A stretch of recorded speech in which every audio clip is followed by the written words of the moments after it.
Hello, namaste, and welcome to Delhi. I'm Devina Gupta, and this is Work Life India on the BBC, the show that looks at all things to do with money, the work we do, and the lives we lead. Now, nearly 57 million people are suffering from depression in India. Workplace stress is among the top reasons for it. Yet talking about mental health is still a taboo in many offices. So we're asking, how can you recognize, deal with, and tackle mental health problems at workplaces?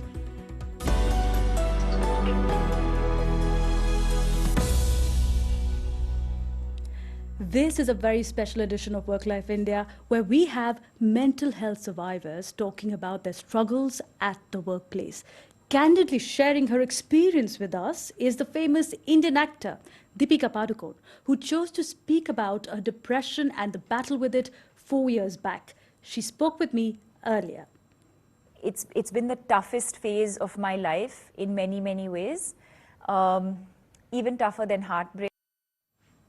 Joining us in the studio is her therapist, Anna Chandy, the chairperson of the Board of Trustees of the Live, Love, Laugh Foundation.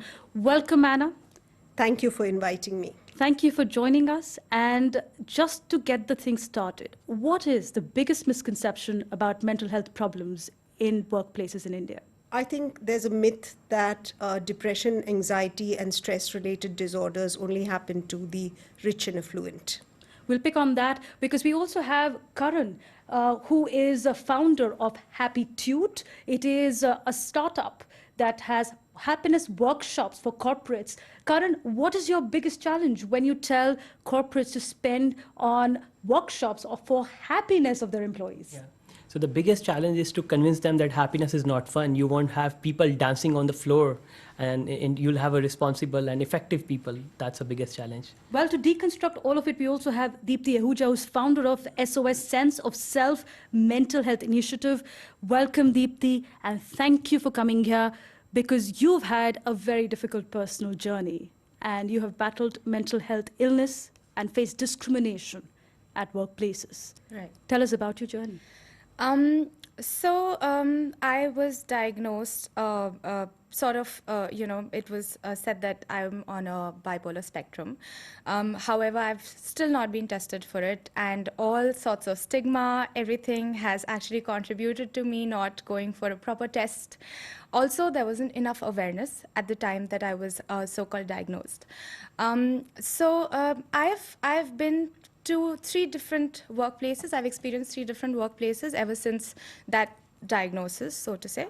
One of them has been amazing. It was just the loveliest places to work at. My team was extremely supportive. My upper management was extremely supportive. There were flexible work timings, and they always had that faith in me that I will deliver before time, right? And that gave me a lot of confidence. So I took that experience and I tried, I actually expected it from the other 2 places, and that was just disastrous. Because so one of the places I think wasn't able to understand what I was going through, and they sort of kept on questioning me. So this is something that happens a lot.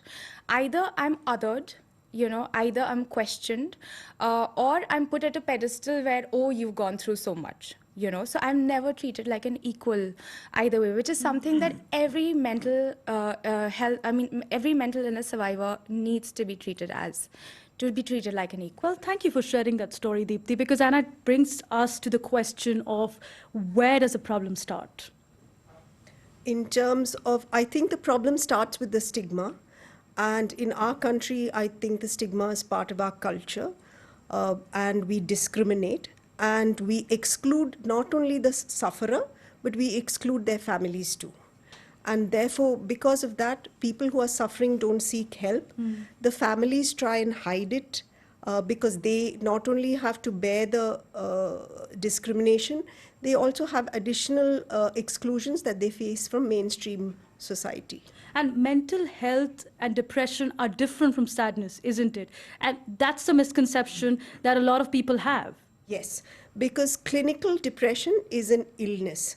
When we use I am sad or I am depressed in our day-to-day language and our day-to-day parlance, it just means that I'm of low mood.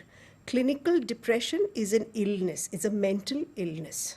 And Karan, when do you go for these workshops at corporates? And you said one of the challenges is they think that their employees will get happy and start dancing and what will happen to work. But how do you convince them that, look, it's important to deal stress right at the nip of the bud, as they call, nip the bud at the beginning, as they say it, because it could turn severe? Yeah.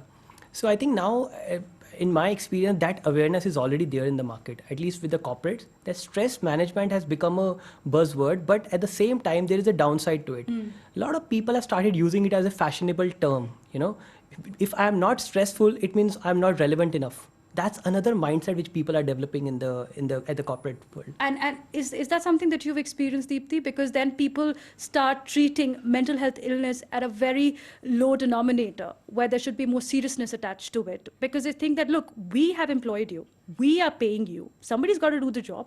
Why aren't you doing it?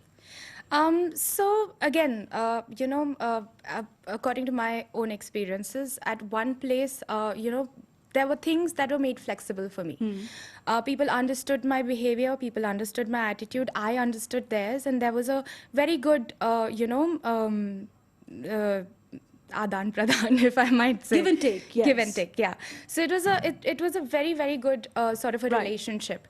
The other places where I went, there was a lot of fear attached to it.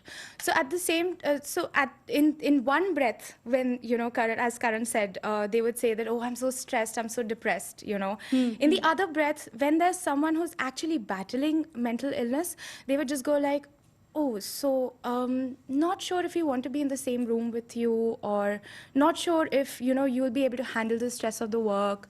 All of those things would also happen. So all these conversations would actually happen in the same breath. Oh my God. Well, there is somebody else who's gone through this entire spectrum and has been very brave through it. And especially because she is a celebrity, she is a voice that has inspired many people in India to have a conversation around mental health illness. She has had an extraordinary journey, a sports person, a model, an Indian actor with more than 35 films, numerous awards, and she also made the crossover into Hollywood, starring in XXX with Vin Diesel. Deepika Padukone is one of the few celebrities who have openly talked about struggles with depression. I spoke with her earlier today and began by asking about her journey being in the spotlight when she first experienced signs of depression in 2014.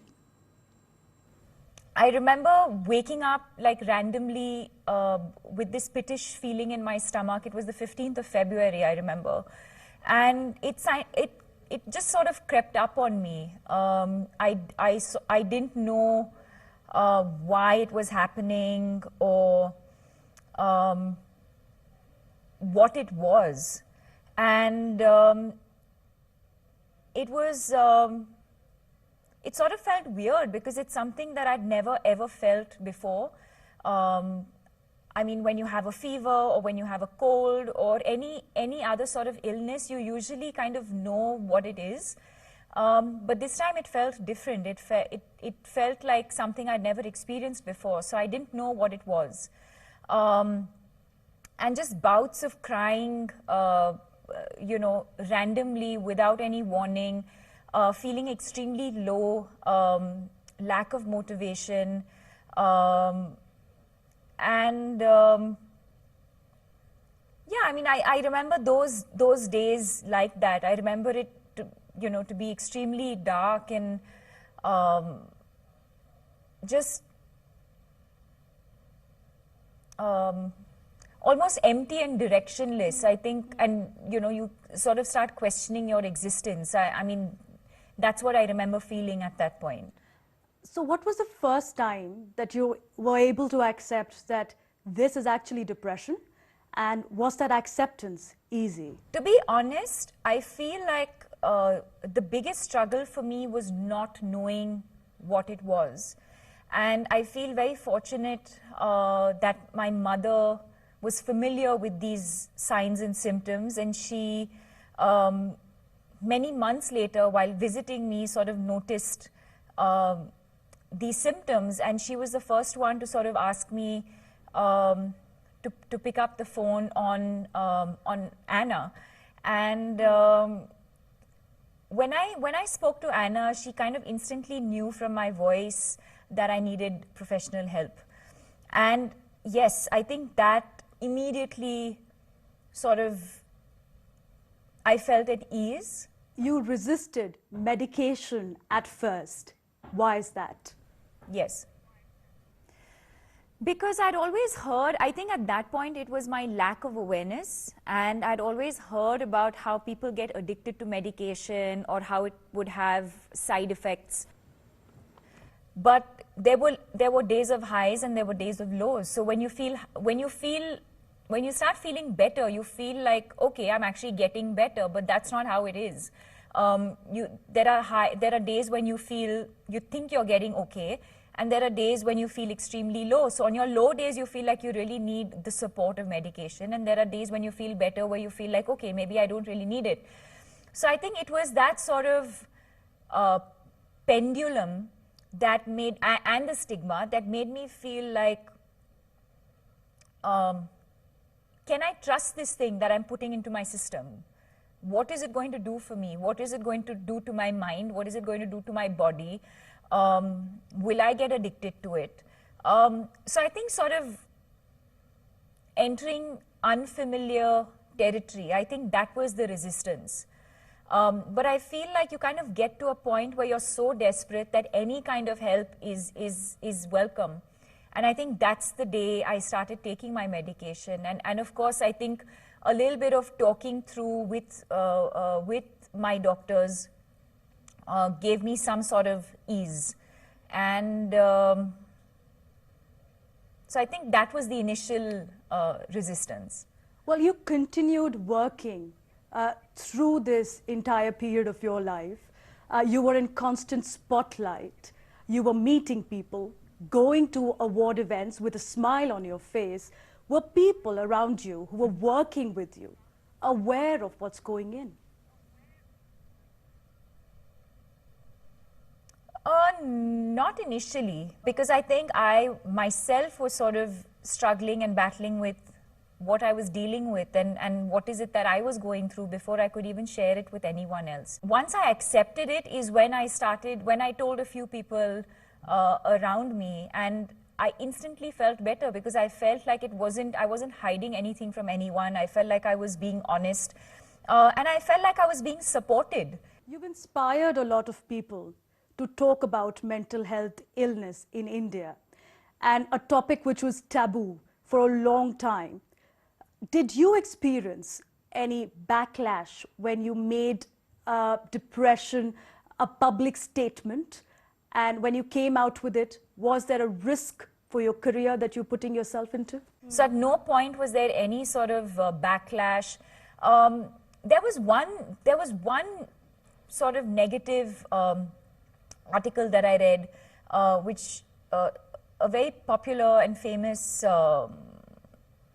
writer wrote a blog, and she said she doubted whether I was being paid by a pharmaceutical company to talk about depression and if I was being paid for it. And basically, you know, there was a slight doubt in her mind that maybe there was an agenda behind me suddenly coming out and speaking about my mental health. But apart from that, from an industry and work point of view, I think it was celebrated, if not anything else. And no, I didn't feel judged at all. Well, Deepika has established a foundation called the Live, Love and Laugh Foundation. And Anna has been a therapist who's with us, as I introduced her in the beginning of the show. Anna, what a powerful story, because it also talks about the myths that even celebrities, people who are successful, have been exposed to because of mental health illness. She was successful in getting you as a therapist, but we're talking about a country where there are less than one psychiatrist for 100,000 population. The global requirement is at least 3. How do we deal with the situation? I think that's a really enormous task, but I think in order to help the situation, I think you can have what we call a particular model for training for lay counselling for the country, and that this lay counselling model, which is designed for our culture, which is culturally sensitive, And for example, we actually do a model like that with the Asha workers in Davangere district. Which is in the villages of Western Karnataka. state, southern state, sorry, of Karnataka. Of Go ahead. Karnataka. Yes. And where we use the Asha workers, which are the government workers, and they actually do psycho-education among the village folk. And when they do the psycho-education, they actually include the spiritual leaders, the mystics, the witchcraft contributors, everybody. So it becomes a whole holistic approach to addressing mental health. And we have been very successful because once the rural folk understand that this is about mental health and it's not about being possessed or something, they are willing to take professional help. And for that, we run something called a Tuesday Psychiatric Clinic, where actually people who are suffering are brought by their families and they get medication. So I think we can address this. Everybody doesn't need to be a certified therapist, or we have only 4,000 to 4,500 psychiatrists, but I think we can do this. In addition, what the foundation has done is that we are partnering with Association of Healthcare Providers in India and Public Health Foundation, Right. where we are designing a curriculum for general practitioners. So because general practitioners can also be part of this program, Absolutely. and you don't need to have psychiatrists. But is it a drop in the ocean? Because Deepti, there are certain offbeat approaches. You are trying one of them, where the psyche of an Indian person who's dealing with mental health problem can be dealt with in a more traditional way, in a way that they accept it when the help is given to them. Right. Tell us about that. So, see, the thing is that there is a huge gap between the mental health service providers and the people who are actually in need of help. The gap happens, again, because of stigma, because of literacy, because of lack of confidence, lack of self-esteem, and sometimes it happens in the crisis situation, you know. People don't understand what's going on with them, and they reach a level of crisis, and then only do they approach someone for help. So these are some of the issues, you know, that sort of, make that gap wider between these two segments. And what my organization and my initiative is all about is to give peer support, you know, informed peer support. Because, of course, there is peer support. When I started with my journey with my mental health, there were a lot of people who were helpful. There were a lot of people who weren't. But most of the times, you know, I would be supported by my family or friends and so on and so forth. But they weren't informed enough. So that was one aspect of it. And the other thing is that religion, as she put it, religion is a very, very important part of our culture, and cultural activities, traditions, everything is a very, very important part, and everything with regards to mental health should definitely be tailored around. So when you say Indian religion, I mean the culture. festivals that we celebrate together is a way of discussing and socializing a bit more. Karan, let me come to you on this, because Karan, what are the individual approaches that you take in your workshops in different corporates when you are talking about stress busting, when you're talking about positivity at workplace? Is it like a uniform approach, or you actually tailor them according to specific needs of employees in that organization? See, first of all, we don't work with the people who are clinically, depressed. We work with the people who are functional, and we try to make them, better function. Can I tell you something? According to our data by ASSOCHAM, 40% of Indian employees are actually depressed and suffering from anxiety. Correct. And I completely agree to that. You know, I think I don't even need data for that, because I see it on day in and day out. Just that, they don't have a certificate, or they are not clinically, in that category yet. So they come and we work with them. So what I would like to add, one more thing, what Deepti was saying, that, there are two things which were supporting us very importantly in our Indian society. One was a joint family system. Second was the religious support which we used to have. It's not just the festival. It's the, thinking that there's somebody who's taking care of me. That feeling itself was good enough for the people. But that may work for you, but not for others, Yeah, Anna, it's because not- in your therapy session, you actually have a collective therapy session. It's not an individual approach, which is mostly seen in the West. It's a different approach in India, where you have family members coming for therapy sessions. Okay, so before I start that, let's also understand this word stress, okay? It's just again use common parlance. When stress becomes distress, okay, when the needle moves towards distress, you need to be getting adequate support. Stress can also be exciting, which is eustressed, which is the high. Okay, I think one of the things, as we were talking about religion and we were talking about family systems, I think one of the key things in today's metro or in today's literary thing, therapy is not a bad word. You don't go to a therapist only because you're mentally dysfunctional. I'm a therapist for 25 years. I'm in therapy. I'm as human as anybody else. I have experienced life issues that I find difficult to deal with. So I go to a therapist. So it's not a bad word. Okay?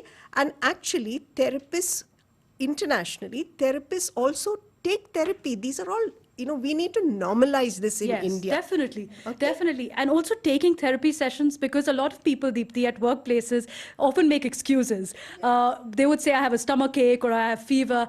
What can be done at workplaces to make sure that it is okay, as Anna is saying? It's okay to talk about it. It is just like having a cough or a cold. You would take a day off. Why not have a mental health day off? Right. So a couple of things that came up during, the research that my organization's been doing with everyone else, other organizations. So one of them is that people need to be informed. People need to be literate about mental health. The fact that mental health is a spectrum and there is good mental health and there is bad mental health is also something that people need to understand, right? It's not just when you talk about mental health, it's illness. It's not like that, right? So that is one thing. There is a need for literacy.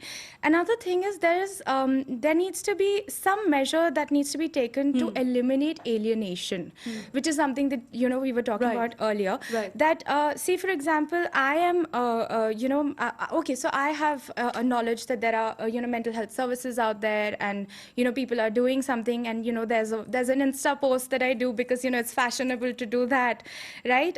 But if my partner is facing some mental health issue, I'll suddenly freeze, right? I wouldn't know what to do. I would be like, nahi, aisa to ho hi nahi sakta. All of those things are also there. So literacy, Yes. Eliminating Absolutely. alienation. And I want to come to you for this, Karan, because since you go to a lot of corporates, is there awareness about the Mental Healthcare Act that India has, which says that now insurers must provide for insurance for mental health? There are about 110 insurance companies, according to the latest data, which are providing these kind of services. Yeah. It is possible to get therapy. It is possible to approach a helpline. Are there people who are aware about it? See, now, if I say no, I mean, that would be wrong, because yes, there is some awareness, but it's not really, I mean, it's not even, it's not enough. It's just very little. But the main thing which is there at the corporate is, if I come to know that, if people come to know that I am facing this mental health issues, what will others think about me? That mental stigma, don't let people do anything, come out in open. Absolutely. That's the social stigma that we're hoping to change. But thank you so much, everyone, for joining us. It's been a deeply moving conversation, a very personal one. So I want to thank each and one of you for taking our time to speak about this. And I hope we've been able to answer some questions and break some myths about mental health. Well, here's a message from the Indian actor Deepika Padukone as we leave you with the show. Thank you for being with us. To listen and to trust. I think when sometimes people tell you they're not feeling good or not feeling well, to actually empathize. I think empathy is an extremely important emotion in the journey to recovery.